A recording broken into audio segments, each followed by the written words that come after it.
Welcome back to another episode of Show Up with Sarah. And I'm very happy today to have someone I, I shouldn't say someone, but I guess a profession that I didn't really think about too much. And it's probably fair and good because I think it's one of those things where you don't know you need someone until you need them. So I'm happy to present you guys with Georgia Gray, who lives with Lyme disease, who has a business, who works with others who are not healthy, or I shouldn't say not healthy, but are dealing with Lyme disease, things like that. And so I am really excited to be able to introduce you guys to her, have her share about what she does, her background, her journey, because again, it's just probably one of those coaches that you may not know you need until you need them. And if you are a nutrition coach, she is going to be someone you want to know as well. Welcome, Georgia. Hi, Sarah. Thanks for having me. Of course, of course. Thank you. How are you doing today? I'm doing great. I am in that point of our spring in Denver where I'm like, are we in the clear? No more snow. Oh yeah, So yeah. I just took a little walk and got a tea with one of my friends who I office with and enjoyed the sun. So I'm feeling good. I am really happy that we had rain this past week and weekend, I guess. Yeah. But yeah, it's like my body is very sensitive to temperature changes. And so I'm very much in that space of like, if we're going to do any more snow, let's just be chillier a little bit. And then, or if we're going to summer, let's just be warmer, like Right. my body does not do temperature fluctuations well at all. Yeah. It's time to decide.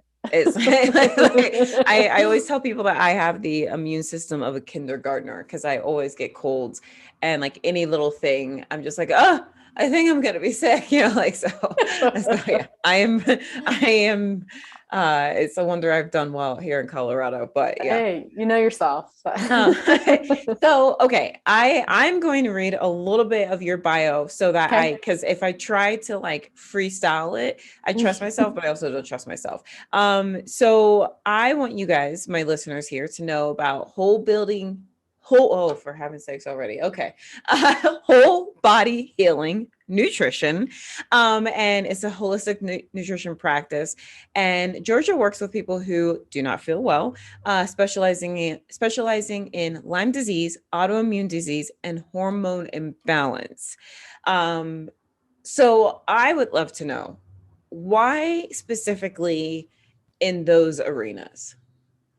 Yes. So I think for a lot of us in the wellness space, nutrition field, a lot of us do what we do because of what we've been through. So I base my business off of my personal experience with Lyme disease, autoimmune conditions, um, and what I went through. And then once I started, and I'll go back in a moment and tell my story. And then once Mhm. I got into practice, I realized how many people had hormone issues and how there was a lot I needed to learn. So then I went back and got my degree in advanced hormone health because it was one of those things where getting going with people, I was like, oh, most people who are autoimmune also have hormone issues. So this is something I need to work on. But yeah, it really, again, was my own journey and experience to what brought me to where I am today. I was always someone that was really healthy and active, and I never had health issues most of my life. And then kind of around college, I started to get really debilitating acid reflux, joint pain, migraines, headaches. And make a long story short, I found out I was celiac disease, which is an autoimmune response to gluten, eliminated gluten, then became super fascinated with food. And this was, more 2010, and I was living in Texas at the time. So gluten-free wasn't what it is Okay. today in Denver. Yeah, where Yeah. I had to read ingredients and make my own bread. And it wasn't just how it is now, where I can walk down the street and kind of like get whatever I want to eat. So led to this fascination with food, which led me to my nutrition school. And I actually used to be a first grade teacher. So I would teach all day and then I'd come home and I'd get my degree in nutrition. And then, totally felt great with migraines and, all of that. And then a couple of years later, kind of while I was finishing up my degree, I all of a sudden got this onslaught of just really weird symptoms. And to make another long story short, I went undiagnosed for about 2 years. I was having really bad joint pain, joint swelling, memory issues, brain fog, fatigue. And then finally was diagnosed with Lyme disease, which is a tick-borne illness. And then was treated with that for a couple of years. And in that process, utilized food as medicine and really changed my lifestyle, and came out of the woods from that and knew that I had this skill set of what to do, because Yeah. unfortunately so many people have these conditions.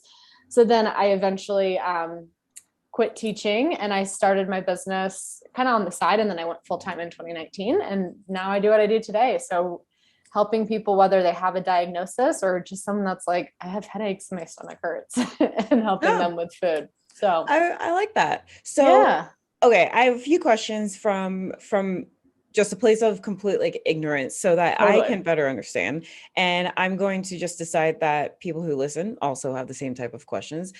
So when you say that that celiac disease is an autoimmune disease, what's the difference between, because I've heard people, I know people who are, oh, I have celiac, right? And Right. then I've heard people say, well, I'm allergic to gluten, like celiac.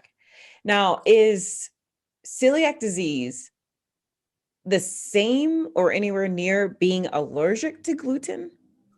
Yeah, it's a really great question. And it's super confusing because there's gluten sensitivities, there's gluten allergies, there's celiac. So, celiac is, so let me back up. So, if it's an allergy, that tends to be more like an anaphylactic reaction. So, if someone's Okay. allergic to nuts, let's say I have a nut allergy, those are the people whose like throats close. Then you can have someone who's just kind of in this spectrum of gluten sensitivity, where maybe they get a really bad stomach ache, or they get just that general feeling of inflammation.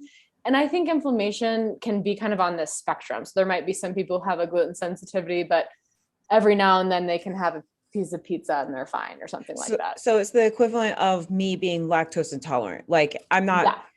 not dying. I'm trying to like think the word, not dying, but I do have a reaction to it. Yes, Okay. exactly. Whereas then celiac is an autoimmune response. So basically, if I were to go eat a piece of bread, that's going to basically cause my gut intestines to decay and cause, Oh. and so it's more of that internal reaction.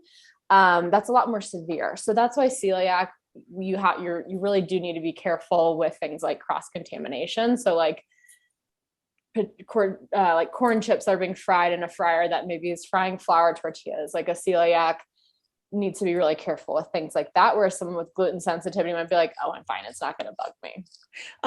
I feel like it's a two-edged sword because I remember when it started becoming more popular, like this paying attention to gluten. And I feel like sometimes when I would have a friend who was like, yeah, I have celiac disease, um, I would feel probably annoyed on their behalf more than they probably were with Yeah. all of the people who were like, oh, like I stopped eating gluten and I lost 5 pounds. So I must have gluten intolerance or Right. I'm, like, and so then everybody practically started having issues with gluten. And Right. like I would talk to like back when I did personal training, they'd be like, oh, I lost weight when I stopped eating gluten. And I'm like, so what did that include? And they're like, breads and cupcakes and bagels. I'm like, so you just decreased your carb intake? That's like kind of what it sounds like. And they're like, I can't eat gluten. And I'm like, okay. And so what I guess without people doing that, the gluten awareness wouldn't necessarily be as far as it is now. Mm-hmm. Does it bother you at all when people just kind of label themselves what they have gluten issues, even if they've done nothing medically to really figure out if that's true?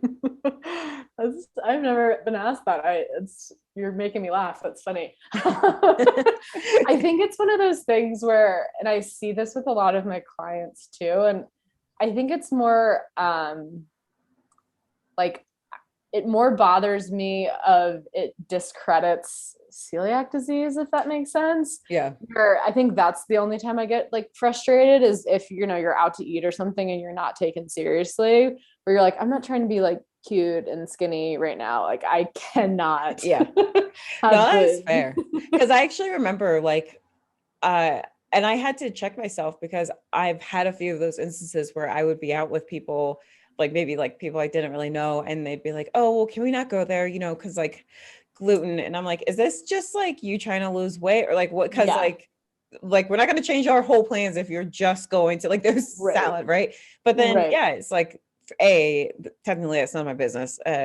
People can do whatever they want. And then right. B, yeah, like it does then put someone who has celiac disease to be like, no, like please, like first of all, Yeah. shut the F up. Like I really do have an issue. So yeah, I guess that is fair. Yeah, Yeah. I just remember like when it became popular, I had to say popular, but like when it became more No, well it's known, true. I do Yeah. remember it seeming like someone would just stop eating bagels and then they were like, oh, I'm gluten intolerant. Right. Right. You're like, Um, so tell us about, because from the understanding I have, being diagnosed with Lyme disease can be a difficult and long process. yeah. Can you tell me, or I guess tell the listeners a little bit more about it?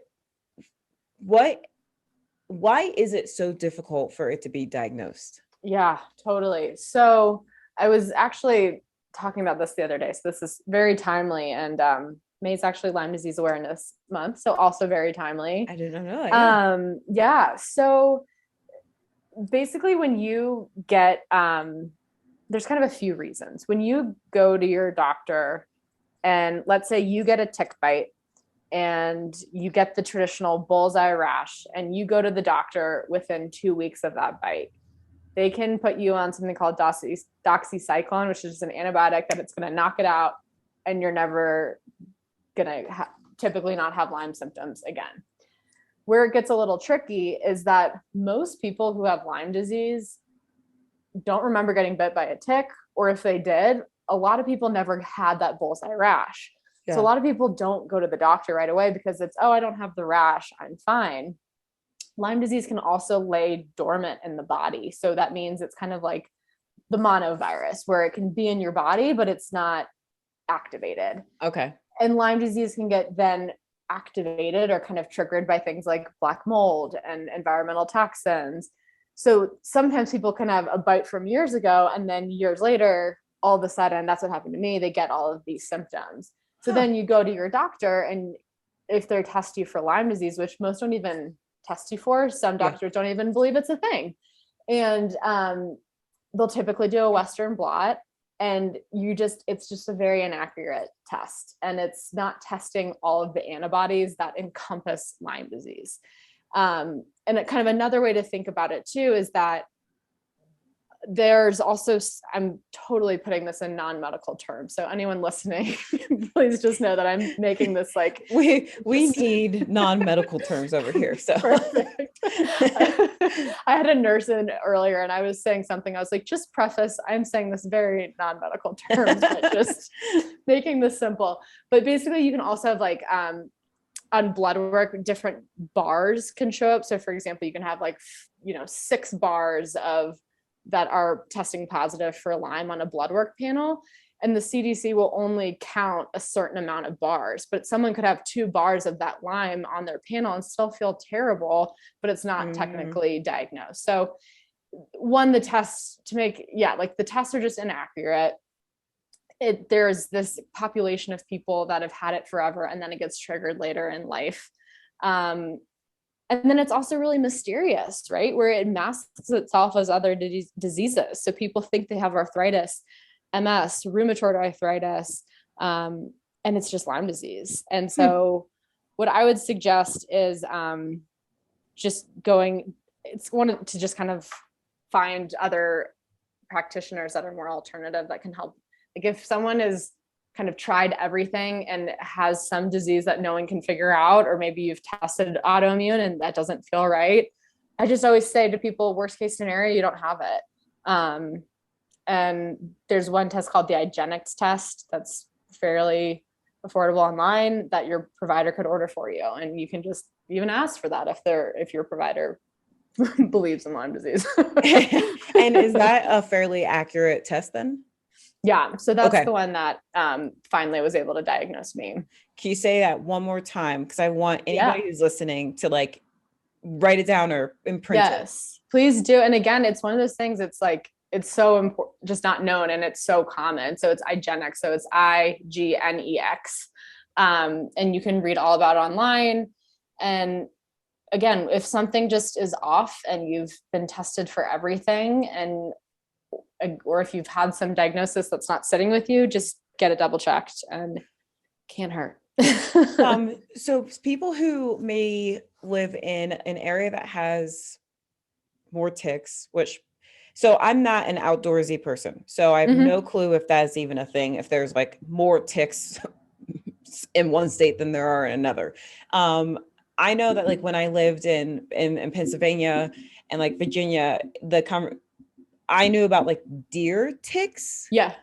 but I don't know if that just means that like they are just ticks or they're ticks that only like hang out with deer. I don't know. Or hang out with deer. But and like I like it that way. and so I don't really go camping Yeah. here in Colorado. So I don't know if ticks is a big thing. But for people who are outdoorsy Mm-hmm. and they do camping and hiking and go out with their dogs and stuff like that. Um, let's say that they don't get the rash, right? Mm-hmm. What is a bite from a tick, any does it look any specific way, or like what would your suggestion be? Because if it's this type of thing where you may not get a rash, so then you don't know to go to the doctor, but Mm-hmm. you are outdoors a lot, what is Mm-hmm. there any preventative measures or any like every time you come back from a camping trip, here are things to do like that you could suggest? Yeah, that's a great point. So, yeah, just to kind of speak on a couple things. So, typically it's, and there's so many unknowns with Lyme, but typically it's thought that deer ticks carry Lyme disease. There's Okay. some other areas of thought that think spiders can carry it too, or other kinds of ticks, or that's, not confirmed, or that's something that's kind of debated. So there's kind of that piece of it. And Lyme has also been found in all 50 states. And so I think for a lot of people, we think, oh, we're in Colorado, our ticks here don't carry Lyme, we don't have deer ticks We're here. super chill here. Totally, really nice ticks. But it's still very common in Colorado, and a lot of people are getting Lyme in Colorado. So with your question of just kind of being outdoors, I think exactly what you said is awesome, of just doing kind of like that check of, okay, do I have them? And, check even like behind your ears or in different kind of like those warm places, Okay. and just do that double check. And then if you are bit, you want to carefully remove it because they will like embed in your skin. And then you want to save the tick too, because they can also test the tick to see if it's carrying Lyme. Oh. Um, my, again, also up for debate, and I'm not a medical professional, but after years of living with Lyme disease and you get bit by a tick, I would just get on the antibiotic and not risk. Not wait for a Yeah, rash to show up or anything like that. Just yeah. And that's coming from someone that's in the holistic world of, it's worth taking some time after to rebuild your gut than having Lyme disease for years. do you think it's worth it that if you like, let's say I went car camping and Uh-huh.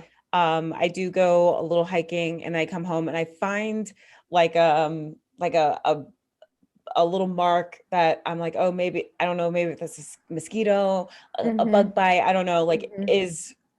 would you suggest even that going to a doctor? I wouldn't say with that, because the ticks, again, they'll like embed themselves in you. So if Okay, so I'm gonna find a you're gonna tick. find it. Yeah. Okay. Okay. Yeah. Yeah. That's But good yeah, if to know. something's funky, I think things are always worth getting checked out.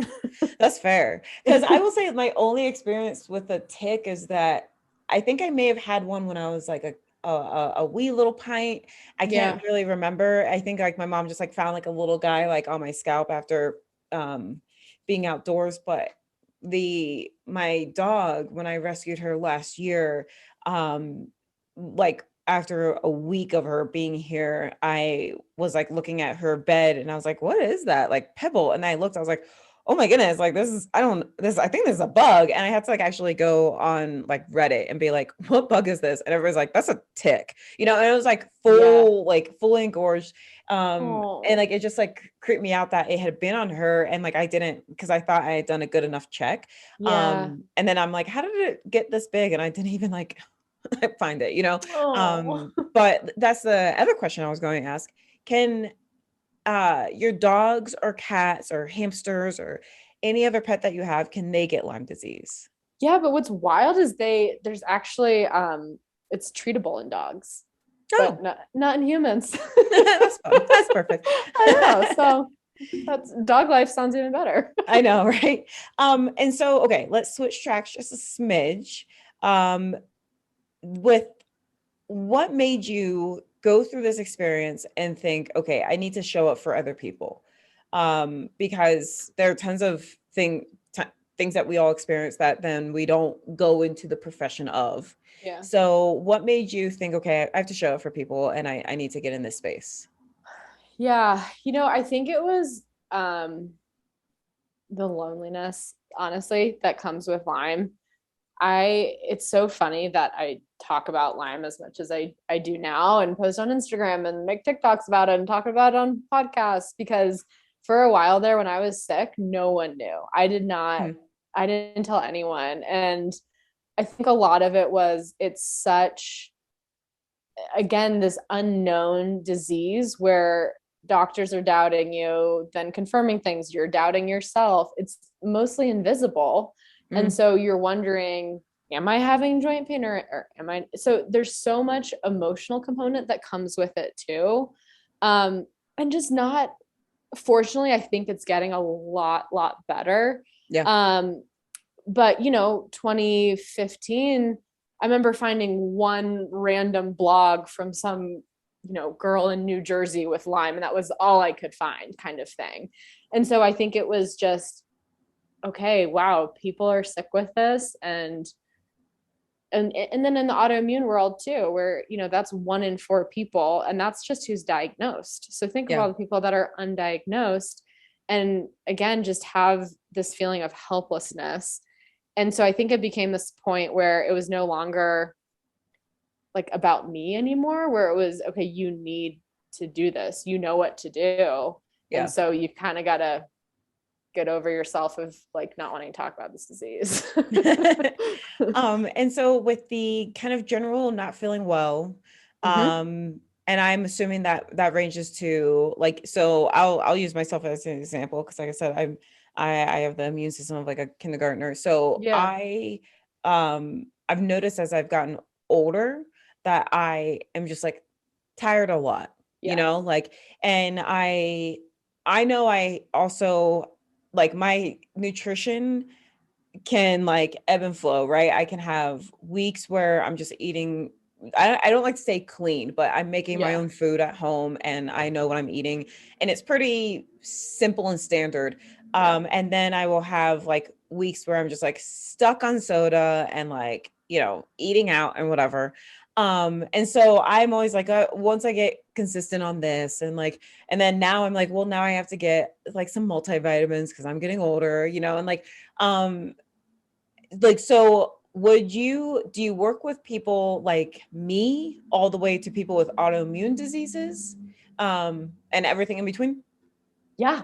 Absolutely. Yeah, And definitely. what are you finding with a lot of people that maybe don't have an autoimmune disease, but are like come to you and they're like, I just like feel nauseated sometimes, or I'm tired, or I have this or that, I have cravings. Like, what are some things that you're starting to really notice a trend in with your clients? Mm-hmm. Mm-hmm. So, yeah, I work with kind of people like that are just a little slight inflamed to, you know, in bed because they can't move from the pain. And I think something that I see probably with most people is that they're used to, and we in general are just used to not feeling well. And we think it's normal of, yeah, I just have, insane cramps for my cycle and it lasts for 14 days, or yeah, I just get headaches every day at 3. And so I think kind of first of all, for people listening, just starting to notice, okay, maybe there are some things in my health Yeah. that actually aren't normal, that Yeah. I shouldn't be okay just being used to. So it's kind of funny. I feel like my clients come in waves where I'll get, you know, 5 people with IBS at the same time, or I'll get a bunch of people with Lyme at, like Yeah. that come in 1 month. So right now I'm seeing working with a lot of women with thyroid issues. I would say that's Okay. probably one of the most common things that even when I'm not having waves of certain conditions, but I would say thyroid is super common. And I think that's one of those where ask to get that blood work done. And because it's not something that you might not be getting annually. So that's Yeah. something I think is really common. Low vitamin D levels, I think, are super common as well. That's linked with autoimmune disease and inflammation. So that's another thing I'd recommend getting checked. And with those, you're kind of told you're fine until it's chronic. And so making sure your vitamin D levels are in between 50 and 100 instead of on your traditional lab work, it's going to tell you 20 is okay. So you really want it a lot higher than that. So I would say, yeah, like thyroids I'm seeing a lot of, and then like low vitamin D levels. And so let's say that there's someone listening to this, um, and they're like, I do feel like sometimes I do get kind of like bloated, Mm-hmm. or I feel like I'm like tired more than other people Yeah. or whatnot. So you're saying like the first things are to get blood work, and then, um, are you kind of someone who's like, okay, like, let's get these multivitamins in place for you and go and like change up some of your diet, or do you think it is purely like we can go through diet? Because I know that one of my biggest concerns, and I know that this is something that I've heard from other people as well, is that you don't know what vitamins to get because you Yeah. go to the store and there's just like a wall of them and you're like, I don't know which one works or doesn't. One could be $10 cheaper, one can be like $1,000 more, right? And so hold on one second. And so um the first thing is that you're like, okay, I don't have any, I don't know what to do. But then the other option is that you do something and then you have no clue if it's making a difference. And then I know that I've talked to some people who are in the holistic space and they're like, well, there's nothing you need to take that isn't just like food and comes from the ground. So what is kind of your approach? Mm-hmm. Yeah, I think that's a really common question. So my approach and kind of my philosophy is that we can get a lot done by going by symptoms first. So I think it's important to get blood work, make sure nothing's like chronically wrong and lab wise, and then just don't wait to kind of get started with food. And so certain foods can trigger certain different types of inflammation, and it really is all just coming back to your gut and gut health.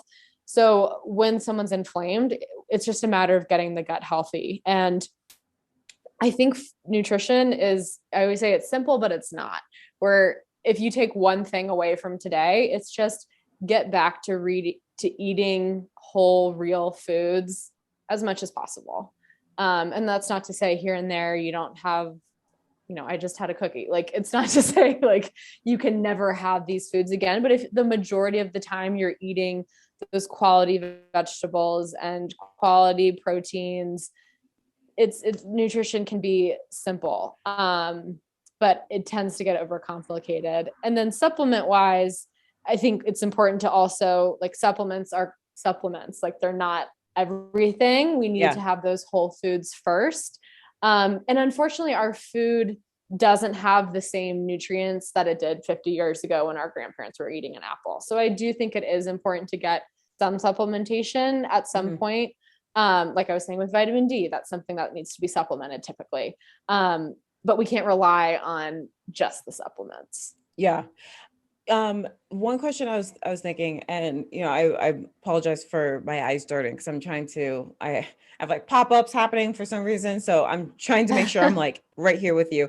Um, but also thinking because one thing that I know, like I just started like this like collagen that has like some multivitamins and stuff like that. And I did it for a month and my friend was like, how do you like it? I'm like, if I'm honest, I don't know if I see a difference. But at the Mm-hmm. same time, I've had like visitors and stuff, and so many things have been, so it could be that I'm not being consistent with everything else that needs to be happening in my life. It's not like I could just keep eating McDonald's and then I take this and I'm like, Yeah, well, I feel so great. So totally. like let's say that someone changes their diet and they're being really consistent, they're getting good sleep, they're moving their body, and they are putting in different things, whether like vegetable wise or a supplement wise. How long should someone wait to see if there are real changes before they think, okay, maybe I need to step this up and talk to a doctor? Mm, I would say I've had people feel better in a day to typically around 2 to 3 weeks is when Okay. there's some pretty significant changes. Um, and if someone's been pretty chronically ill, another way to think about it too is, okay, let's say you've had rheumatoid arthritis for 5 years and you're on one of my like food protocols, or you're, like you're saying, working on your sleep and doing all of the things. Every year you've been sick, it's typically about a month that it takes to heal. So I think that's also a good thing to keep in mind, that as much as quick fixes and it happening overnight would be nice, that Yeah. these kind of things take time. But, and just kind of to your point of like going to a doctor, of I think just our wellness and our health is this giant jigsaw puzzle. And again, I think we all want like a quick fix, or like, okay, maybe just my nutrition is going to fix it, or maybe just my chiropractor. But I think we really need a team of Yeah. people in our wellness area and in our wellness space. So I would just say that I don't think it can ever hurt to get as many opinions as you can. Yeah. And your health is the best investment that you can make. And it's not going to be that just one thing that gets you healthy. Um, Thank you for that. Yeah. And not to like switch gears, but since I don't want to keep you forever, I do want to hear about your nutrition business boot camp. Because I thought that was really interesting, and there are people I'm sure that are interested. So please tell me about it. Yeah, definitely. So kind of similar to how, I came to the other side of Lyme disease and realized, okay, I need help people. It's been the same with building my nutrition business. Of over the past few months, I've had a lot of nutritionists and health coaches come to me and just say, how did you do this? How did you start this business?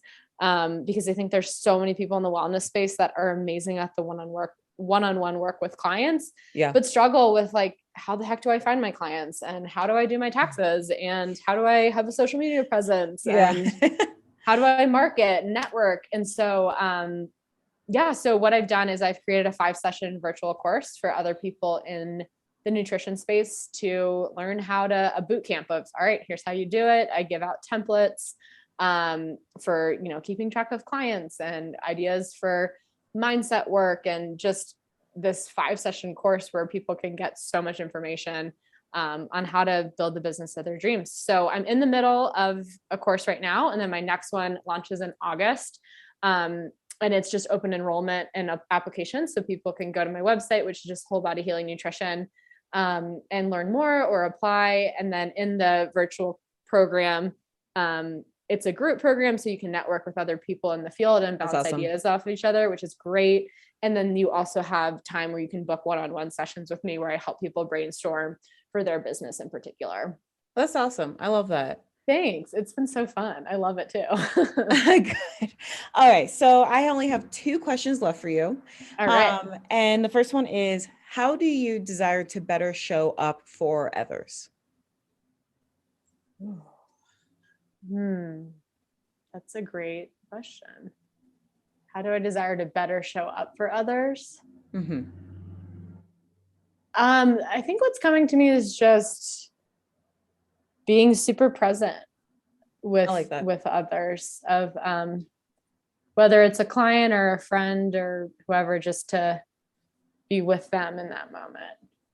And how do you better desire to show up for yourself? I think with being a little more gentle.